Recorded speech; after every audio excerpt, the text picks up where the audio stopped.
क्या आपने कभी किसी ऐसे व्यक्ति के बारे में सुना है जो हज़ारों साल से ज़िंदा है, जिसने महाभारत में युद्ध लड़ा और आज भी भारत के जंगलों में देखा गया है?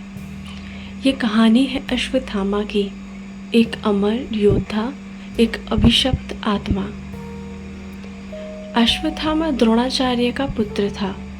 महाभारत के सबसे शक्तिशाली योद्धाओं में से एक था।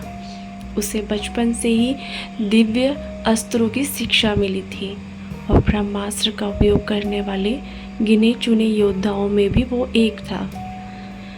महाभारत युद्ध के अंतिम दिनों में जब कौरव पक्ष लगभग हार गया तो अश्वत्थामा ने बदले की आग में पांडवों के पुत्रों की हत्या कर दी।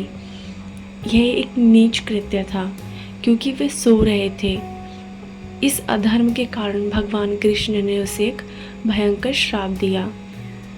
कृष्ण ने कहा, तू अमर रहेगा पर तेरे शरीर से घाव कभी नहीं भरेंगे। तू न समाज में रहेगा न मृतकों में, तू अकेला भटकेगा इस पृथ्वी पर, तुझ पर कोई विश्वास नहीं करेगा। पर क्या वो आज भी जीवित है? लोक कथाएं कहती हैं हाँ। चलिए सुनाए उनसे जुड़ी कुछ कहानियाँ जो सच्ची घटना पर आधारित है। पहली कहानी है मध्य प्रदेश के बुरहानपुर की कथा।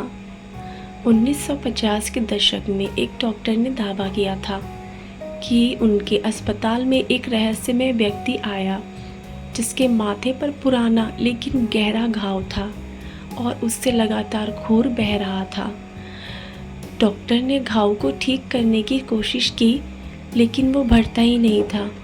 अगले दिन वो व्यक्ति बिना बताए गायब हो गया।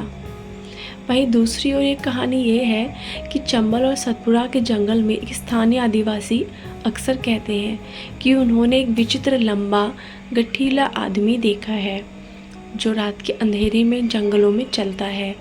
उसके शरीर से बदबू आती है, उसकी आंखें डरावनी हैं, वो किसी से बात नहीं करता लेकिन इसे यदि कोई उसे परेशान करे तो वो गायब हो जाता है। वहीं एक और कथा है माधवगढ़ की। मध्य प्रदेश के इस वीरान किले में साधु और तांत्रिकों का मानना है कि अश्वत्थामा वहाँ आता है पूजा करने। उन्होंने बताया कि कई बार रात को किसी के चलने की आवाज़ आती है जबकि कोई नहीं होता है। अश्वत्थामा वो योद्धा जिसने इतिहास रचा लेकिन एक पल के क्रोध ने उसे अमरता का अभिशाप दे दिया।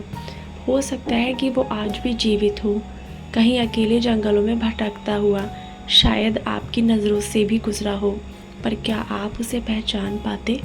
अगर आपको यह कहानी दिलचस्प लगी हो तो लाइक करें, शेयर करें, सब्सक्राइब करें हमारे चैनल को ऐसी ही रहस्यमयी और सच्ची कहानियों के लिए।